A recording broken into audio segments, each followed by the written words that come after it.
going on, guys? This is Ryan. I'm going to be doing MMA on this channel now. I know that most of you are used to seeing Kevin do boxing, but we're going to expand into the world of MMA and other various combat sports. This is going to be a prediction video for UFC 159. We really wanted to do the Gilbert Melendez-Ben Henderson card, but time ran out, things happened, so on and so forth. So we're going to start with 159, and from here on out, we're going to do all the big major cards, especially now that UFC is combined with Strikeforce and are adding much more fights. We're just going to run with that. So I'm going to do every card, all the main cards. I'm not going to start with the prelim cards. That's just going to take all day. And most of the time they're not that important, so we're really just going to focus on the main card. First fight of UFC 159 will be the lightweight fight between Jim Miller and Pat Healy. A lot of people were really anxious to see how Strikeforce would fare in the UFC, and so far it has been very poor, if not completely poor. Yes, Josh Thompson did have a huge upset win over Nate Diaz, but ultimately that may not have really been an upset because Nate Diaz isn't the best fighter on the planet anyways, as says his record. Jim Miller is fighting Pat Healy, who has not fought in the UFC yet, and he sure did get fed to the wolves with his first fight. Pat Healy's got a horrendous record at 29-16. He's a guy that likes to really pound it out, but his record doesn't really like the fact that he does that. He is a lesser version of Chris Lytle, I could say. Chris Lytle had a lot better of a chin than Pat Healy and was a lot more competent of a mixed martial artist. Jim Miller, it does have a couple of bad losses to his resume, but they were the top-ranked guys. And yes, Nate Diaz, to me, isn't top-ranked, but Sherdog, UFC, Zuffa, they all like Nate Diaz still. So that was an actual, I guess, a good win for him. And he lost to Benson. I mean, who isn't losing to Benson these days? So Jim Miller is still a dominant wrestler. He's still a very big, very strong 155. He's a lot quicker than he looks. A lot of people thought he was washed up after the Nate Diaz loss because of the manner in which he lost. It was just a really vicious beating, and then he was ultimately choked out. And that really kind of looked really bad on Jim Miller, and it knocked him down from around 3 in the rankings to 6 and 7. That was a pretty big jump considering it was just really one loss. But he looked very impressive to me in his Joe Lauzon fight. I actually had Joe Lauzon winning handily, and that didn't at all happen. The old Jim Miller is back, I believe, and was ready to make another push to be at the top group. Do I think he can hit the top group? Not exactly, but I'd like to see him try, and I think Pat Healy is a really good fight to start him out with. Jim Miller's fought the best of the best. He's mowed through the best of the best. At one point, he even looked unstoppable until he got hold of Benson. Pat Healy and Strikeforce, he beat a bunch of no-namers, half of which don't even have Wikipedia pages, and no one's going to ever hear of him again. So I think Pat Healy's really just going to get overwhelmed, dominated. He's the kind of guy that could maybe pull one out because he's going to take a lot of chances. I don't see it happening. I think Jim Miller's going to pick him up, slam him, dominate him. Going to either end it with punches or ending it by choking him out. I don't think Pat Healy goes the distance with him, and I think Jim Miller's going to end an easy one to really help his win streak continue. Moving on. Is a light heavyweight fight between Phil Davis and Vinny Malgahouse, or Malgahayes, however you want to say it. A lot of people are starting to worry about Phil Davis because, A, Phil Davis has a lot of health injuries, as do most people in his camp. Mostly Dominic Cruz, who hasn't fought in 2 years. Phil Davis has a lot of injury problems. He's a very big fighter, very muscular, which doesn't help him in the cardio realm. He definitely looks like he could fight heavyweight. And then you have Vinny Malgahouse, who's actually won a few fights here and there. He's around 10-5 now. He's a great submission fighter, one of the Gracie fighters, really good in Brazilian Jiu-Jitsu. Had a pretty solid stint on The Ultimate Fighter and made it to the finals, but that's where his streak ran out, and he fought a dominant wrestler with great power in Ryan Bader, who knocked him out to one of the most vicious knocks I've ever seen. The man's head literally bounced off the canvas because he isn't really prepared for wrestling and doesn't really know how to take punishment from the ground. Phil Davis is a ground and pounder, and what people don't want to give Phil Davis credit for, as they didn't with Matt Hughes, is the fact that Phil Davis is quite the wrestler, but he's a very good submission fighter. I know that he's only got like a blue belt in Brazilian Jiu-Jitsu right now, and I don't even know why he hasn't went up in that. He's had it for like 3 years, but Dominic Cruz has really turned him into like an all-around decent fighter. He's not going to get dominated at any facet, as we saw in Rashad Evans and Phil Davis. I had Rashad Evans dominating him, which pretty much didn't happen. Rashad won kind of easily, didn't take any damage, but he didn't come out and impose will on Phil Davis either. And a lot of people are starting to worry with Phil Davis because he can't come out and live up to the potential that everyone thought he had. But that being said, he's beaten a lot of very top-level jiu-jitsu fighters, and I don't think Vinny Malgahouse is. I think that that's all he's got. He has no stand-up. He's got no punch power. His upper body strength can't stop him from being taken down, so he's literally going to have to pull guard and pull guard quick to try to get in position. Phil Davis is a dominating collegiate wrestler from Penn State. I mean, it's just going to be a dominating fight. I don't think Vinny's going to really stand a chance. I like the fact that UFC is going to give him a chance. I mean, he's beating the people that's being put in front of him, and he's beating them rather easily, but he's really not fighting anyone. He hasn't fought anyone ranked ever other than Ryan Bader, and that didn't last long at all. Phil Davis won't come out and knock him out. He's not going to pull a Ryan Bader. He's not going to smash his head into the canvas and make him bounce off and do any of that, but Phil Davis, I think, is going to pick him up, slam him, control the fight, and look for a submission. I don't want to say he will submit Vinny, but I didn't want to say Matt Hughes would submit any of the Gracies, and he did. So it can be done. The Gracies have struggled with wrestlers. Most Brazilian Jiu-Jitsu fighters aren't the best wrestlers and don't really know how to cope with that. Phil Davis is a top wrestler at 205. He's one of the top. He's trained some with Chael Sonnen, who we'll get to later. And I think that we'll see an explosive Phil Davis. He's hungry and ready to prove that he can win. I know that a lot of guys in the Dominique Cruz camp are doing the same because they can't even get healthy to fight. So I believe Phil Davis wins. I think it'll probably be a unanimous decision. If not decision, he'll win by submission. I don't think he's going to punch Vinny out, and I think he may actually pull off a crazy submission like he does. I mean, the dude's put off Darce chokes, Anaconda chokes, just weird chokes that you didn't think that man could do. But even Sprite has acknowledged that the man could choke people out. So I'm going to look for a submission, but I think it'll be a decision. The next fight is a heavyweight fight between Roy Nelson and Chet Congo. To me, that may actually be the second most curious fight on the card besides the championship fight. Most people are going to pick Roy Nelson. I'm going to go with the upset here. I like to usually try to stick by the numbers, and the numbers will tell you that Roy Nelson will probably win this fight. I'm a big Chet Congo guy. I don't like his camp. I don't like the Wolf Slayer camp. I do like Michael Bisping, but I don't like Rampage, and I don't like Rampage trying to show people how to stand up. That being said, it to me doesn't appear that Chet Congo pays that much attention to that in his fights because his stand-up is very clean and he's got incredible power. I was kind of worried that he wasn't back when he fought Pat Barry, when Pat Barry should have knocked him out not once but twice. But the fact that he was able to regroup from that, the fight wasn't stopped, and he pulled out the knockout, probably the best knockout ever, against Pat Barry. It is incredible to me and really shows that he's still got something left. And the question is going to become, can his power mow through the hard-headedness that is Roy Nelson? Roy Nelson's fought monstrous people. Junior Dos Santos couldn't knock him out. Matt Mitrione couldn't knock him out. And he's in turn knocked people out like Stefan Struve and Matt Mitrione. Roy Nelson is quite the good wrestler as well. But I don't want to look too far into that because Cain Velasquez is an amazing wrestler, probably the best wrestler at heavyweight right now.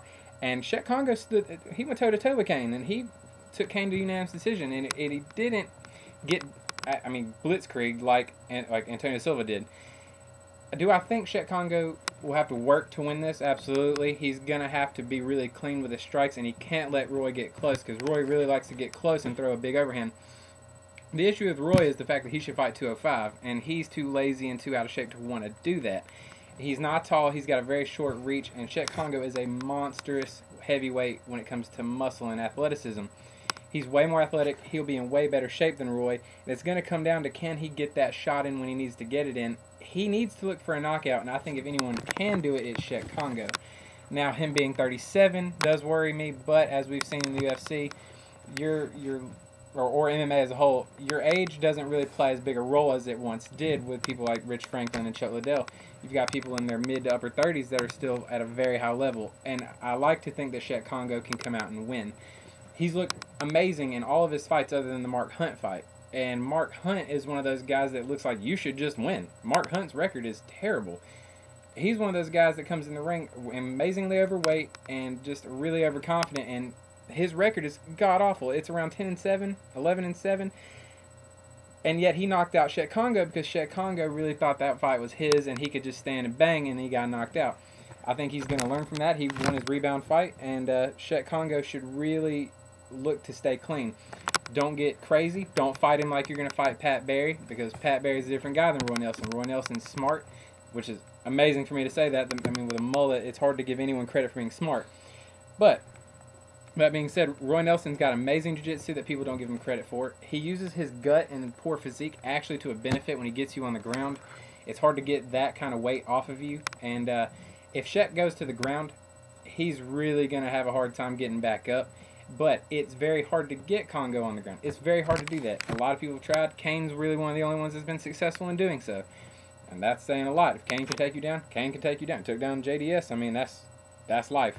You gotta live with that and fight on. I want to go with the upset. I think Shek... It's hard for me to say knockout, but I do believe that Shek Congo gets a knockout in this fight. Probably towards the second roundish. He tries to be explosive in the first and it gets him caught, and when he usually dominates in his striking, it usually turns it on in the second and third, and he really tries to bang on athleticism. He doesn't look like a cardio guy, but with that kind of muscle, he's really learned how to push pace and really thrive on that. So, I like his 18-7 record. I like that he prevented the Cain Velasquez loss from getting to him. I like how he prevented the Mark Hunt loss from getting to him. And I like how he's competed with top-notch guys, top-notch strikers, and isn't getting knocked out. So, if he can stay away from that overhand hook or overhand right that Roy Nelson likes to lure you into and throw, I think Shek pulls out the knockout win. A lot of people are going to believe that Roy Nelson wins. You're smart in picking Roy Nelson. Money's going to be on Nelson, but I'm a big Congo guy. I like Congo, and I hope he wins. I'm going to go with him winning. The next to the last fight is a fight between middleweights Michael Bisping and Alan Belcher. Now, I'm just going to go ahead and say I've got Bisping winning. I don't like Belcher's past. Now, what I mean by that is Belcher was a guy that had a lot of promise a long time ago in the UFC. He was a top-ranked middleweight, and a lot of people thought he was vicious and dangerous. And then he wasn't. His record suffered, and he did very bad. The man has a black belt in everything now. I mean, he has it in judo. He has one in some kind of grappling. I mean, he's got a first degree in Taekwondo. He's got one in Brazilian Jiu-Jitsu. He's got black belts in everything now. I didn't want to look too much into that because everyone's got a black belt in MMA these days. Belcher's looked ferocious in his last 5, 6, 7 fights, except for Yushin Okami, and we'll get to that. But before that, Belcher looked like a guy that was going to move up the ranks and fight Anderson Silva and really had the record to show it and the streak to show it. The issue was his name, and how do you market a guy in Alan Belcher to fight a guy as good as Silva? And the answer was, you can't. He's got to win more, he's got to win big, and he's got to win quickly. He couldn't take layoffs anymore. He had to start fighting a lot of fights. So he did. He beat people in various ways. He would tap them out with, heck, he had submissions from punches. I never expected Alan Belcher to come out and dominate anyone, and he started dominating the middleweight division. And then Yushin Okami happened, and I think the Yushin Okami fight really showed that Alan Belcher's got a long way to go. Yushin Okami to me is a B-level fighter at best. He's not great. He's very slow, got poor hands. He's a good wrestler, good solid controlling wrestler, and that's what happened to Belcher. He got taken down and he couldn't win. The thing with Belcher is, if you get inside of his head, he loses all class, and he starts going back to the old Alan Belcher, which really got him knocked out and beat down a lot. That's what got him on the verge of being cut. He's almost been cut twice by the UFC. And there's a reason for that, and I don't think that he is ready for a guy that's as good as Bisping. Now to Bisping. Bisping is a fighter that I really like. I know a lot of people hate him. A lot of people hate his personality. To me, I enjoy that his character is quite funny to me. I don't think that he's the most disrespectful guy. That would be Chael Sonnen. I'm okay with Bisping's personality. Bisping to me is a very underrated fighter. He to me is the Johnny Hendricks of 185, and why I say that is I don't know what more he has to do to get a shot with Silva. I mean, the man went forever without losing, and then he lost, and then he won some more, and then he may have lost one more, and then he won some more. It hits a point where he's going to fight everyone in 185 not named Anderson Silva. I mean, to me, the guy's been told, you've got one more win, and then you get him. And you've got one more win, and then you get him. And it never happens. And then he starts fighting guys like Vitor that catch him on a day, and he loses, and it knocks him back down. Bisping had an interview the other day which said it would be the biggest shame of his life if he lost again to Belcher, or if he just never got a shot with Silva. Because he, at this point in his career, knows that he's getting older, retirement isn't far, and it's time for him to get a Silva fight. I think that he is going to be more hungry than, I guess, underprepared. I think that he's going to look for Belcher to be a better Belcher and have trained for that than Belcher's going to be. Bisping is good in all areas of fighting now. He's a great striker, which people don't want to say, but he's efficient. He doesn't have power, sure, but he's very efficient in keeping you off of him. He's got great wrestling takedown defense. He's not the best shooter in the world, but he's good enough against guys like Belcher who aren't that great at wrestling. And go back to the Chael Sonnen fight in which he lost.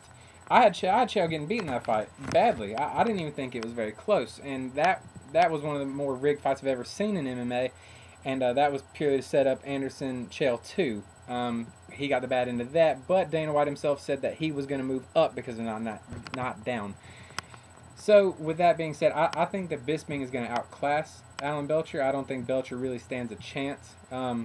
He's going to have to catch him with a monstrous shot. He's going to have to pull off a Dan Henderson or something crazy like that. He's going to have to come in to overwhelm Bisping and not let Bisping really set the tone. If Bisping gets his distance down and gets the movement down on Belcher, Belcher's going to have a rough three rounds.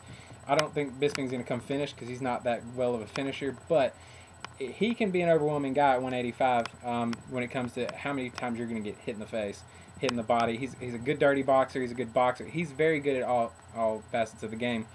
So I think that he is going to overwhelm Belcher. He's going to outclass Belcher. And sorry, Belcher, you're not going to win this fight. It's Bisping's turn. He's getting Silva soon. I truly hope.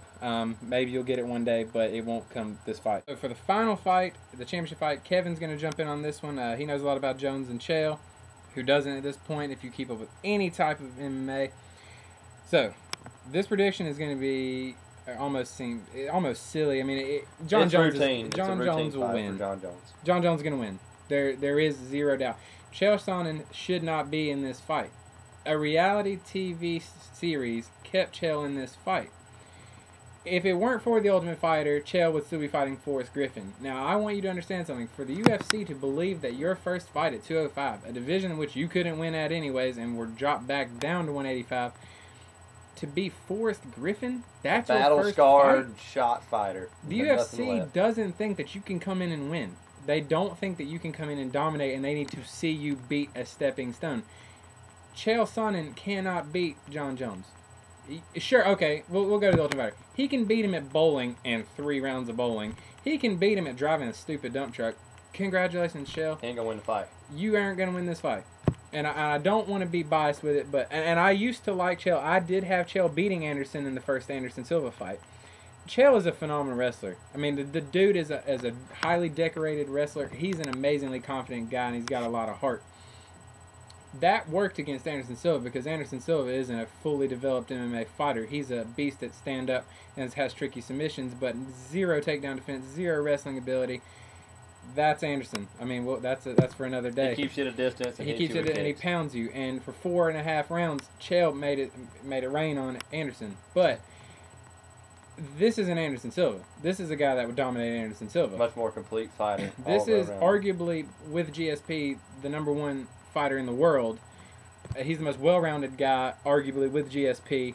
And, of course, they're both Jackson fighters, which helps John Jones. John Jones will be a fighter that never stops growing because of Greg Jackson's genius. I don't think that Chael can win in any facet. His stand-up will not come close. Chael has about 10.5-inch shorter arms than John Jones. John Jones is a natural heavyweight, and I know that Chael likes to think that he's a heavyweight, but he's actually eating Dunkin' Donuts, hamburgers, McDonald's, trying to gain weight for this fight. Trying to gain weight for a 205 cutoff, and that says something to me. John Jones is about a 230-pound man that drops to 205, and he does it easily. He's amazingly fast. His stand-up is good. He doesn't have the best punching power in the world, but he's got very vicious elbows, which have a ton of power. Chael may have been a higher decorated wrestler than John Jones, but he isn't now. This is MMA. This isn't wrestling. And John Jones was no slouch of a wrestler then. In MMA, John Jones is a better wrestler than Chael. Chael is a good shoot for the legs, pick you up, and dump you. He will not be able to take a guy down that much bigger than him, that much stronger than him. I always questioned John Jones' strength until he fought Rampage. I thought that Rampage was going to be able to nullify takedowns and make it a stand-up war. I couldn't have been more wrong in that. He's amazingly strong. He is very good at picking you up and sweeping you onto the ground and just pulverizing you from the bottom. Chael cannot take him down. He can't do it. It's not going to happen. When we watched him fight Anderson Silva, he hit Silva so many times, and yet Silva wasn't hurt. Doesn't have the best power, but he kind of mauled Silva, but Silva, he fucked it up, and Silva got a submission, and John Jones won't fuck up, he will not let him take him down if he doesn't want to. And it's just not going to happen. He won't get taken down, and if he does, if there's some miraculous chance that Chael is going to get taken down, is going to take him down.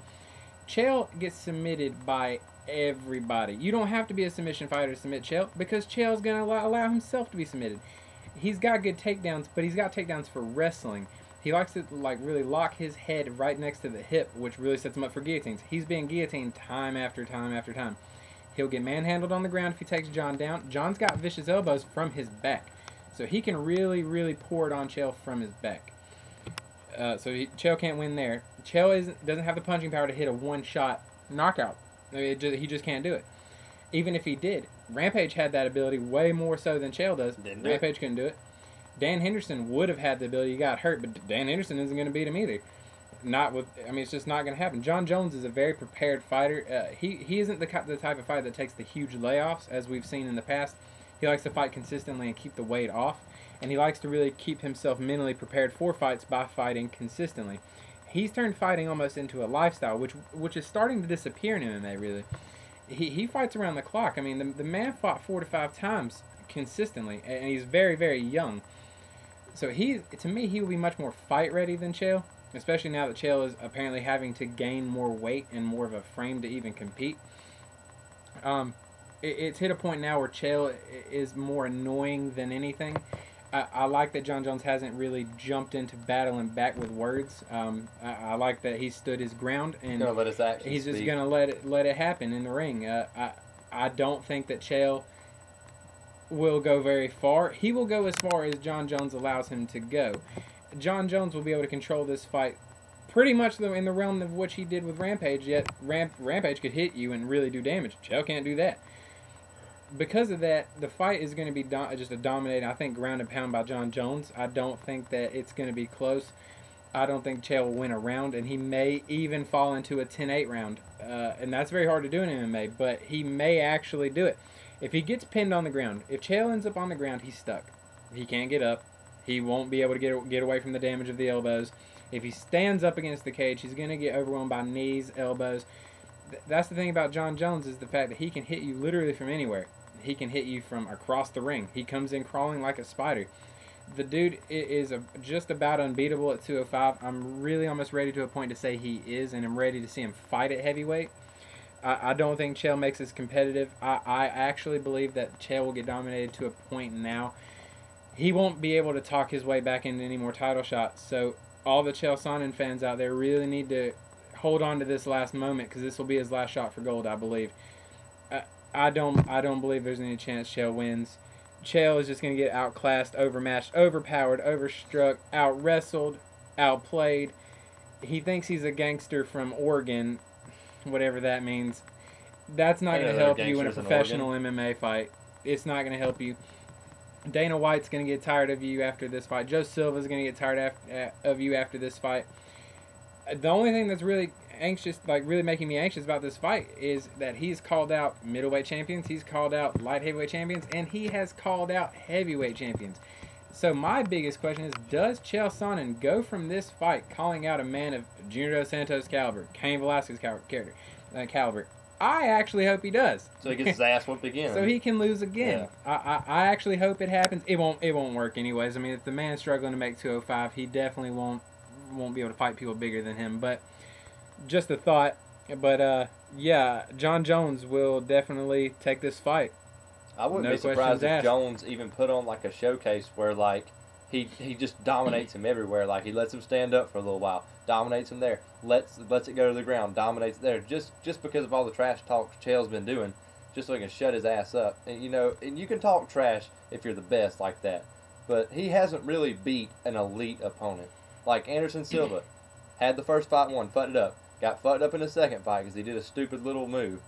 And John Jones, if you thought Silva beat him bad, you wait till you see what John Jones does to him. It's not even going to be remotely close. And I completely agree that with a record of 27 and around 11, you're obviously not the best. Stop calling yourself the best. It's starting to be a little weird to me now that he's on this let's praise John Jones boat, because before he liked to call him a toddler and things like that. But today he came out and said that not only is John Jones like the best fighter in the world, he's the best fighter ever. He just doesn't know it yet. And that he could beat Muhammad Ali and Tyson at the same time. If that's the case, Chael, why fight him? Because you can beat anybody. I mean, you can't do it. You had to basically cheat to win with TRT, you alleged was fair, but no one deemed it that way, and you were suspended. And your record doesn't show any wins of great caliber. I mean, your elite biggest opponents, win, he hasn't beat them. He hasn't beat top flight guys like Jones or Anderson Silva. If you beat Anderson Silva, you can talk that kind of trash. If he was to win against John Jones, which ain't gonna happen, he could talk this kind of trash. But you're sitting on a barely over 500 record, what, 27-11? Like, that's a horrible record. Now, and I understand it sounds like there's a lot of bias in this fight, but this to me is quite potentially the most lopsided fight I've ever seen in my life. Other than maybe Randy Couture, James Toney. That was a joke. But this fight is just not, it shouldn't have happened. I mean, Chael has really screwed a lot of guys at 205. There are a lot more deserving dudes. And yes, I understand that when John flipped out on 157 and had it canceled and all that stuff, I understand that made Dana White mad. I get that. He should have fought Chael then and just had it happen. I don't care if it was 8 days notice. I don't care if Chael walked up to him in the parking lot and said, we're going to go. He can't beat John Jones. He can't beat him. It's just not going to happen. And I understand why Dana has really said, all right, Shogun is not going to get this fight, even though he's getting older anyways. Lyoto isn't going to get this fight now, and Dan Henderson lost to Lyoto. So I understand it from a business standpoint, but if Chael really wanted to compete at this division, he really should have started at the bottom and moved his way up like John Jones did. No one comes into 205 and dominates it. Nobody. John Jones didn't do it. He was 14-0, 15-1 because of the DQ. He was around 14-15-1 before anyone knew who he was. I mean, and he beat some legit fighters. The Bonner fight's really the one that put him on the map. Ryan Bader. And the Ryan Bader fight's what's got him the championship. But I mean, before that, he was around 15-1, and his only loss was from a fight that he was winning 10-8 rounds in. He got DQ'd. Yeah. The fight could have been stopped before the DQ, in my opinion. So, really, he's challenging an unbeaten. Chael's really challenging an unbeaten dude, and no one's come close. John Jones has lost one round at 205 to Lyoto Machida, and that's because Lyoto Machida's style really kind of threw him off a little bit, and I think John actually respected Lyoto too much. He expected Lyoto's punch power to be a lot more than it was, and for punches to kind of rain on him if he got close. As we saw in the second round, that didn't happen. He just imposed will, picked him up against the cage, and literally hung him. I mean, standing guillotine. Lyoto was so short, he just stood up off the ground and passed out. Over. With that being said, do I think Chael could win a round? Absolutely not. I don't even think 10-9 is going to be a shot. He's going to really have to work to make it 10-9. I think that he's going to get beat really badly. Of course, I don't think this fight's going to go the first or the second round. Just like Kevin said, I think it's going to be a punishment. John Jones will toy with him. He's had the ability to beat people when he wants to beat them, which I applaud. I mean, you haven't seen that since old school boxing days, and I applaud that. I applaud that he can pick rounds and say this is when you get finished. But like, look at the Vitor Belfort fight. Many a time he could have finished that fight, but he almost had his arm broke, and he really laid it into Belfort. Belfort, and he really laid it into him. Look at Rampage. Rampage said that he was going to beat him so bad he didn't want to fight anymore. He punished him until, good Lord, the fourth round. And if you watch that fight again, you can hear either Greg Jackson, and may have even been Firas Zahabi. He actually paid a visit. Someone yelled, submit him now. Within 15 seconds, he submitted him. I don't call that coincidence. He can win at will. I think he can win at will, especially against a guy that is really underprepared as is Chael. So, with that being said, I think John Jones will definitely win. I don't think it's going to be a decision. I think that he will submit Chael because Chael doesn't want to be finished. I understand that. He's not fighting Anderson with Anderson's one-hit power like he did when Chael missed the spinning back fist and got 8 in the face.